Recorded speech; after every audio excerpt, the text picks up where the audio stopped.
जब बालक पैदा होता है तो उसके बाद में बहुत सारे संस्कार करना पड़ता है।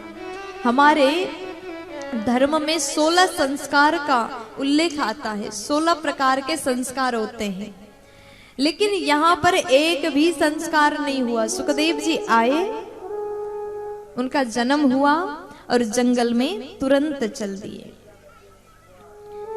द्वैपायनो बिरह का तर आजुहाव। आज द्वैपायन कौन है? वेद व्यास जी महाराज। बोलिए व्यास जी महाराज की।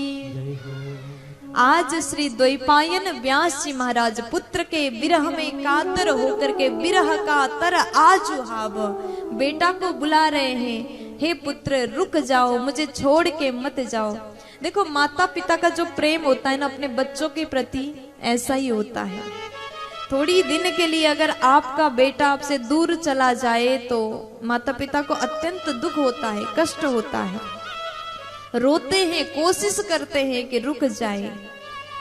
लेकिन जो लक्ष्य है, जो कार्य है, उसको अवश्य ही पूर्ण करना ही होगा। बच्चे चले जाते लेकिन माता पिता रोते रहते हैं। आज सुखदेव जी महाराज जा रहे हैं तो व्यास जी कहते हैं बेटा रुक जाओ, लेकिन सुखदेव जी ने एक बार भी पलट करके नहीं देखा। क्यों नहीं देखा? उनके पिताजी बुला रहे हैं, रोक रहे हैं, रो रहे हैं, विरह में तड़प करके बुला रहे हैं, एक बार देखने में क्या जाता। तो कहा गया कि सुखदेव जी अगर एक बार देख देते ना, व्यास जी को लगता कि ये हमको पिता मानते हैं, ये पिता के भाव से देख रहे हैं, फिर वो पुत्रवत अधिक प्रेम और करते, और प्रेम अधिक हो जाए तो वहां से दूर जाना संभव नहीं हो पाएगा। इसलिए सुखदेव जी महाराज ने एक बार भी पलट करके नहीं देखा। लेकिन व्यास जी पीछे पीछे जा रहे हैं, बेटा रुक जाओ, मुझे छोड़ के मत जाओ। व्यास जी इतने बड़े ज्ञानी जिन्होंने भागवत महापुराण का रचना कर दिया, ऐसे महापुरुष भी आज पुत्र प्रेम के कारण पीछे पीछे भाग रहे हैं। भगवान की जो माया है बड़ी प्रबल है, किसी के ऊपर भी हावी हो सकती है। इसलिए बड़ा अच्छा उपाय बताया, अगर आपको माया से बचना है तो माधव के शरण में जाइए। भगवान के चरण को आपने पकड़ लिया है तो संसार की माया आपका कुछ बिगाड़ नहीं पाएगी। प्यार से बोल दीजिए ना, राधे राधे।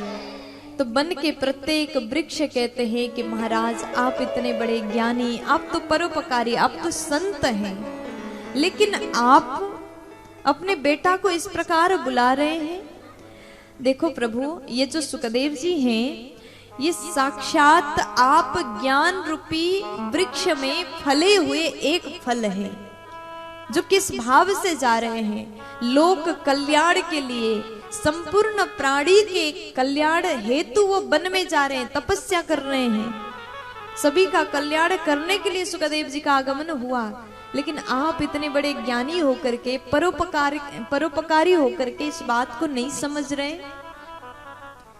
वृक्षों ने कहा कि महाराज हम वृक्ष हैं और हमारे जितने फल लगते हैं वृक्ष में, सब फल तोड़ करके व्यक्ति खा लेते हैं। हम चाह करके भी एक दो फल अपने पास में नहीं रखते, अगर एक दो बच भी जाए तो पत्थर मार के फल को तोड़ देते हैं। हम पेड़ होकर के, वृक्ष होकर के परोपकार का काम कर रहे हैं, है कि नहीं? जो वृक्ष में फल लगता है उसको मनुष्य खाते हैं, एक प्रकार से वो अपना पूरा सहयोग दूसरों के लिए कर रहे हैं। वृक्ष फल दूसरों को दिया, अपने पास जो लकड़ी होता है वो भी दूसरों को दिया। हम लोग अपना दरवाजा, खिड़की के लिए उपयोग करते हैं लकड़ी का, इसके माध्यम से परोपकार किया। जब वृक्ष हरा भरा हो तो दूसरों को छांव, शीतलता प्रदान करता है, स्वच्छता, सुंदर हवा प्रदान करता है। हर प्रकार से एक वृक्ष ने परोपकार किया। लेकिन महाराज आप तो ज्ञानी हैं, आप तो साधु हैं, लेकिन आप ज्ञान रूपी वृक्ष में ये फल, सुखदेव जी रूपी फल जो लगा है, परोपकार के लिए, दूसरों के कल्याण के लिए जा रहे हैं और आप रोक रहे हैं, ये शोभा नहीं दे रहा। और जैसे ये बाणी को सुन लिया, व्यास जी महाराज समझ गए मेरा बेटा कोई साधारण बालक नहीं, ये दूसरों के कल्याण करने के लिए आए, ये परमहंस हैं। समझ गए और वापस लौट करके आए। ऐसे महामुनि श्री सुखदेव जी महाराज को हम सभी नमन करते हैं, वंदन करते हैं। बोलिए सुखदेव भगवान की। तो सुखदेव जी महाराज इस भागवत महापुराण को अपने बाणी से गाते हैं।